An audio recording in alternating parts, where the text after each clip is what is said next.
Hello everyone, आप सभी का स्वागत है हमारे यूट्यूब चैनल किदवाई सर में। मैं आपका टीचर मोहम्मद किदवाई आज आपको मैथ का चैप्टर परसेंटेज पढ़ाऊंगा। आज की इस वीडियो में मैं आपको परसेंटेज के वो क्वेश्चन को जो समझाऊंगा जो संख्या पे आधारित होंगे और जो परीक्षा पे आधारित होंगे। तो चलिए इस वीडियो को हम स्टार्ट करते हैं। वीडियो को स्टार्ट करने से पहले आप हमारे इस वीडियो क्वालिटी को हाई पे सेट कर दीजिए और अगर आप हमारे चैनल पे नए हैं तो चैनल को सब्सक्राइब कीजिएगा। अब यह क्वेश्चन देखिएगा, ये क्वेश्चन संख्या पर आधारित है। इसमें कहा गया है कि एक संख्या का 80% दूसरी संख्या के 50% के बराबर है। यदि दूसरी संख्या पहली संख्या का x% है तो x का मान ज्ञात कीजिए। तो इसमें हमें एक रिलेशन दे रखा है। ये क्वेश्चन संख्या पे आधारित है। इस तरह क्वेश्चन यूपीटीईटी एग्जाम में बहुत पूछे जाते हैं। तो अब देखिएगा, पहला रिलेशन हमको दे रखा था कि एक संख्या का 80% दूसरी संख्या के 50% के बराबर है। ठीक है, तो पहली संख्या का 80% दूसरी संख्या के 50% के बराबर है। यहां से हमने ये रिलेशन बना दिया जो क्वेश्चन में हमको दे रखा था। तो अब यहाँ पे देखिएगा, ये आपका जीरो जीरो कैंसिल हो जाएगा, ये जीरो जीरो कैंसिल हो जाएगा और यहाँ पे ये 10 और ये 10 कैंसिल हो जाएगा। तो आपका यहाँ पे निकल के रिलेशन आएगा, पहली संख्या इक्वल टू हो जाएगा दूसरी संख्या इंटू 5 और ये 8 इसके हल में आ जाएगा। तो 5/8 हो जाएगा। ठीक है, तो पहली संख्या इक्वल टू हो जाएगा दूसरी संख्या इंटू 5/8 हो जाएगा। फिर हमको क्या रखा था, यदि यदि दूसरी संख्या पहली संख्या का x% है तो x का मान ज्ञात कीजिए। तो अब दूसरी संख्या क्या है, पहली संख्या का x% है, तो ये हमारा सेकंड इक्वेशन हमने इसको मान लिया और जो हमने पहले निकाला था उसको हमने फर्स्ट इक्वेशन मान लिया था यहाँ पे। तो अब यहाँ पे ये देखेगा, दूसरी संख्या पहली संख्या का x% है, तो पहली संख्या की जो हमारी वैल्यू है वो हमारी वैल्यू ये है, दूसरी संख्या इंटू 5/8 है। तो पहली संख्या की जगह पे हम ये वैल्यू रख देंगे, दूसरी संख्या इंटू 5/8 रख देंगे, इंटू x% था तो x/100 हो गया। तो अब यहाँ पे देखिएगा, दूसरी संख्या और ये दूसरी संख्या कैंसिल हो जाएंगे, तो यहाँ से जो x की वैल्यू आएगी, जो ये होगा ये इधर चला जाएगा, 100 हो जाएगा, 8 के ऊपर चला जाएगा और 5 इसके हर में आ जाएगा। तो x की वैल्यू जो होगी वो 160 निकल के आएगी। तो हमको x का मान ज्ञात करना था, तो x की वैल्यू जो है वो 160 निकल के आएगी यहाँ पे। अब यह क्वेश्चन देखिएगा, इस क्वेश्चन में कहा गया है कि किसी संख्या का 4/5 भाग उसके 65% से 60 अधिक है तो संख्या ज्ञात कीजिए। ठीक है, किसी संख्या का 4/5 भाग उसके 65% से 60 अधिक है तो संख्या ज्ञात करने के लिए हमसे कहा गया है। तो हम संख्या x मान लेंगे। तो जो x का 4/5 भाग है वो x के 65% से 60 अधिक है, तो यहाँ से ये रिलेशन हमें मिला। तो x का 4/5 भाग जो होगा उसमें से x का हम 65% निकाल देंगे तो 60 के बराबर कर देंगे, क्योंकि 60 अधिक था वो। ठीक है, तो x के जो 4/5 भाग है वो आपका x के 65% से 60 अधिक है। तो इसमें से हम जो है माइनस कर लेंगे, x के 4/5 भाग से हम x का 65% माइनस कर देंगे तो वो 60 के बराबर आ जाएगा। तो यहाँ से हमारा एक ये रिलेशन बनेगा। तो इसको हम सॉल्व कर लेंगे, ये 4x/5 हो जाएगा, ये 65x/100 हो जाएगा, इक्वल टू 60 हो जाएगा। तो यहाँ पे फिर एलसीएम निकालेंगे, 20 एलसीएम आ जाएगा इसका, और पूरा सॉल्व करेंगे तो यहाँ से x की वैल्यू जो आएगी वो 400 आएगी। तो जो संख्या होगी हमारी वो 400 हो जाएगी। अब यह क्वेश्चन देखिएगा, इसमें क्या रखा है कि एक संख्या का 3/7 भाग उसके 40% से 12 अधिक है तो संख्या का 7% कितना होगा। यानी किसी संख्या का 3/7 भाग जो है उसी संख्या के 40% से 12 अधिक है। यानी कि हम मान ले जैसे हमारी संख्या x है तो x का 3/7 भाग होगा वो x के 40% से 12 अधिक होगा। यानी कि x का 3/7 भाग में से अगर हम x का 40% निकाल दें तो 12 निकल के आएगा हमारा। ठीक है, इतना वो ज्यादा है, इन दोनों का डिफरेंस जो है वो 12 का है। तो अब देखिएगा, तो x का 3/7 भाग था तो 3x/7 आ जाएगा। x का 40% था तो 40x/100 आएगा। तो ये कैसे कर दीजिए हम यहाँ पे, तो 40/100 है तो इसको आप कैसे कर दीजिए, 20 to the 40 और 25 to 100, तो ये 2x/5 आ जाएगा यहाँ पे, इक्वल्स टू 12 हो जाएगा। फिर इसको सॉल्व कर लेंगे, ऐसे निकालेंगे, 35 आ जाएगा, ऊपर आ जाएगा 15x - 14x। तो यहाँ से जो x की वैल्यू आएगी वो 420 आएगी आपकी। फिर कहा गया था संख्या का 60% कितना होगा, तो संख्या हमारी 420 आई है, इसका 60% निकालेंगे, 420 इंटू 60/100 कर देंगे, तो जो हमारी जो संख्या का 60% होगा वो 252 आएगा।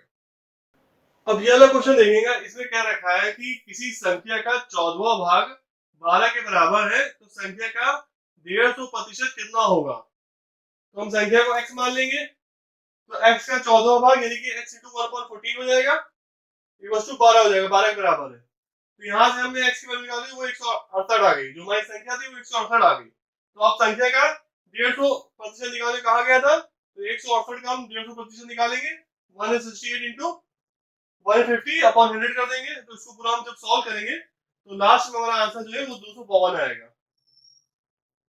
इसको नोट कर लेंगे। अब ये देखिएगा, इसमें पहले कंडीशन समझाई गई है, उसके ऊपर फिर बाद में क्वेश्चन होंगे। तो सबसे पहले दे रखा है कि परीक्षा में फेल पास छात्र पर आधारित जो है वो प्रश्न होंगे आपके। तो इसमें देखिएगा एक कंडीशन है कि जैसे यदि किसी विषय में किसी सब्जेक्ट में 65% छात्र उत्तीर्ण हैं, यानी कि अगर किसी विषय में किसी सब्जेक्ट में 65% छात्र पास हो, तो इसका मतलब ये है कि उस विषय में 35% जो छात्र होंगे वो अनुत्तीर्ण होंगे, ठीक है, यानी कि फिर 35% जो होंगे वो स्टूडेंट जो होंगे वो फेल होंगे। अगर किसी सब्जेक्ट में 65% स्टूडेंट पास है तो उसका मतलब ये है कि उसी सब्जेक्ट में 35% जो है स्टूडेंट जो होंगे वो फेल होंगे। इसी तरीके से अगर कहा गया हो कि किसी सब्जेक्ट में किसी विषय में 30% जो है आपके छात्र अनुत्तीर्ण है, यानी किसी विषय में आपके 30% छात्र फेल हैं, तो इसका मतलब ये है कि उस विषय में 70% जो छात्र होंगे वो उत्तीर्ण होंगे, यानी कि 70% छात्र जो होंगे वो पास होंगे। तो ये हमें कंडीशन दे रखी है। अब इसके हिसाब से एक फॉर्मूला बनाया गया है। तो अगर प्रतिशत उत्तीर्ण छात्र निकालना है हमको, जो टोटल पास जो स्टूडेंट्स हैं उनकी परसेंटेज निकालनी है, तो उसका फॉर्मूला होगा 100 माइनस एक विषय में अनुत्तीर्ण, एक विषय में जो फेल है, माइनस उसका उसका प्रतिशत, माइनस दूसरे विषय में अनुत्तीर्ण उसका प्रतिशत, और प्लस हो जाएगा फिर दोनों विषय में अनुत्तीर्ण। ये हमारा फॉर्मूला था। अब इस फॉर्मूले के अकॉर्डिंग हम जो है क्वेश्चन सॉल्व करेंगे। अब यह वाला क्वेश्चन देखेंगे, इसमें कह रहा है कि किसी परीक्षा में 60% विद्यार्थी गणित में, 70% अंग्रेजी में और 50% विद्यार्थी दोनों में उत्तीर्ण हुए हैं, तो बताइए कुल कितने प्रतिशत विद्यार्थी उत्तीर्ण हुए हैं। तो अब देखिएगा कि हमको जो हमारा जो फॉर्मूला था प्रतिशत उत्तीर्ण छात्र का, वो था 100 माइनस एक विषय में अनुत्तीर्ण माइनस दूसरे विषय में अनुत्तीर्ण और प्लस दोनों विषय में अनुत्तीर्ण। तो अब देखिएगा जो हमको दे रखा है वो 60% दे रखा है गणित में उत्तीर्ण हुए हैं, और जो है 70% जो है आपके अंग्रेजी में उत्तीर्ण हुए हैं। तो अब यहाँ पे क्या है, एक विषय में अनुत्तीर्ण है, तो अब देखिएगा आप 100 माइनस 60 कर देंगे तो अनुत्तीर्ण निकल के आ जाएगा, कितने जितने छात्र गणित में अनुत्तीर्ण हुए थे उसको निकालने के लिए 100 माइनस 60 कर देंगे हम, तो 40 आ जाएगा आपका। इसी तरीके से गणित में कितने जो है गणित में जो हमने निकाल लिया 100/60 कर दिया, तो 40 जो परसेंट आया वो गणित में अनुत्तीर्ण थे। इसी तरह अंग्रेजी में निकालेंगे तो 100/70 कर देंगे, 100/70 कर देंगे तो 30 आ जाएगा, तो 30 जो परसेंट होगा वो अंग्रेजी में अनुत्तीर्ण होंगे। फिर उसके बाद हमें निकालना दोनों विषय में अनुत्तीर्ण हो, तो दोनों विषय में निकालने के लिए जो आपका 50% था, तो 50% उत्तीर्ण था, तो 100/50 कर देंगे तो दोनों विषय में उत्तीर्ण जो होगा वो 50% आ जाएगा। अब आप यहाँ पे सारे वैल्यू पुट कर दीजिए, जो आपका गणित में अनुत्तीर्ण थे वो 40% थे, और जो आपका अंग्रेजी में थे वो 30% थे, और आपका जो दोनों विषय में थे वो 50% थे। तो अब जो 50% दोनों विषय में अनुत्तीर्ण थे, तो हमने यहाँ पे सारे वैल्यू पुट कर दिया। उसके बाद हमने इसको पूरा सॉल्व कर लेंगे, तो लास्ट हमारा जो प्रतिशत उत्तीर्ण विद्यार्थी की जो होगा वो 80% आएगा यहाँ पे।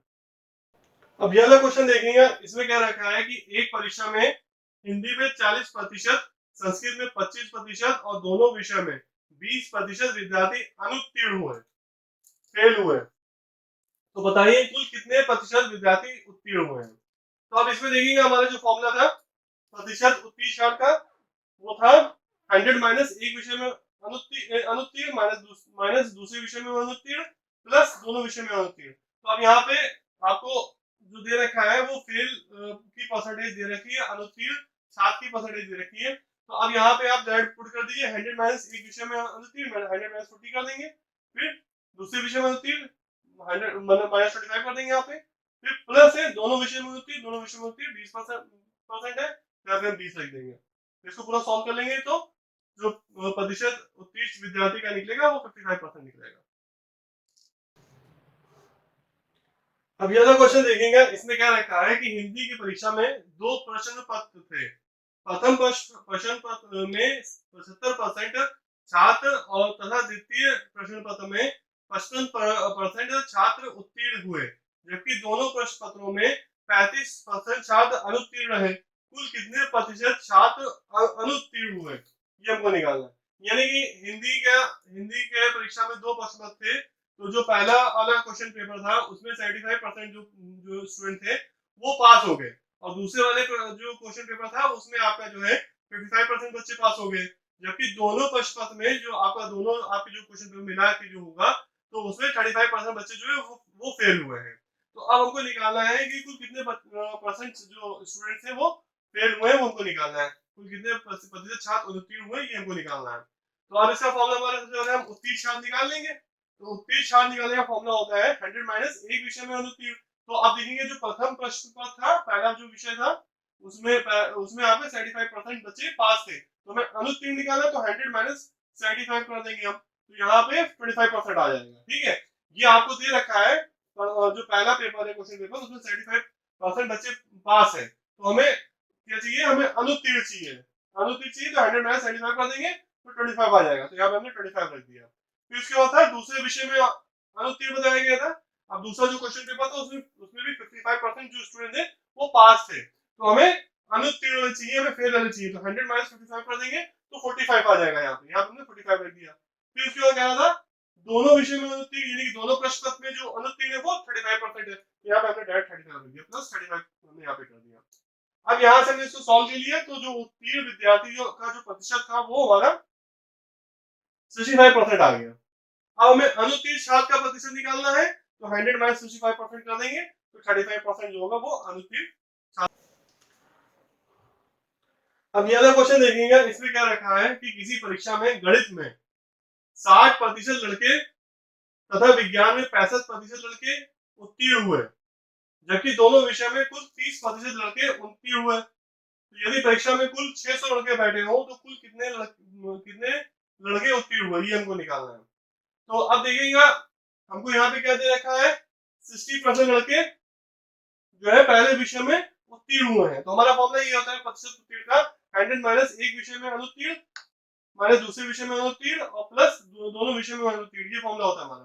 तो 100 माइनस हम करेंगे तो एक विषय में अनुत्तीर्ण निकाला था, तो पहले विषय जो गणित था उसमें हमें उत्तीर्ण का परसेंटेज दे रखा था 60, तो 100 माइनस हम 60 कर देंगे तो 40% आ जाएगा। तो यहाँ पे जो गणित में जो अनुत्तीर्ण जो छात्र होंगे वो 40% होंगे, तो 100 माइनस यहाँ पे 40 कर दिया हमने यहाँ पे। ठीक है, इसी तरीके से विज्ञान में 65% छात्र उत्तीर्ण है, तो अनुत्तीर्ण निकालने के लिए हम 100 माइनस 65 कर देंगे तो 35 आ जाएगा। तो विज्ञान में जो अनुत्तीर्ण छात्र का परसेंटेज होगा वो 35% होगा, तो दूसरे विषय में अनुत्तीर्ण लिखना था हमको, तो यहाँ पे हमने 35 लिख दिया। फिर प्लस दोनों विषय में अनुत्तीर्ण, तो अब यहाँ पे दोनों विषय में जो है अनुत्तीर्ण का परसेंटेज हमको 30% दे रखा है, तो यहाँ पे हमने इसलिए यहाँ पे 30 रख दिया। ठीक है, फिर इसको हम पूरा सॉल्व कर लेंगे, तो हमारा जो है प्रतिशत उत्तीर्ण विद्यार्थी जो होंगे वो 55% आएंगे। अब हमसे कहा गया था कि 600 लोग एग्जाम में बैठे थे तो कुल कितने लड़के पास हुए हैं, तो 55% जो होगा वो 600 लड़के का होगा, वो 330 स्टूडेंट्स आएंगे, तो 330 जो होंगे वो लड़के पास हुए होंगे। इसको नोट कर लीजिएगा। Thank you for watching this video. आप हमारे चैनल को सब्सक्राइब करें जिससे आपको आने वाली वीडियो मिलते रहे। इसके बाद भी हम प्रतिशत पे आपको और भी क्वेश्चन सॉल्व कराएंगे, हम आपको शॉर्ट फॉर्मूले बताएंगे जिसपे आप आसानी से क्वेश्चन को सॉल्व कर सकेंगे। तो आप हमारे चैनल को सब्सक्राइब करें, वीडियो अच्छा लगे तो लाइक करें और बेल वाला घंटा जरूर बजा दें जिससे आपको वीडियो का नोटिफिकेशन मिलता रहे। Thank you for watching this video.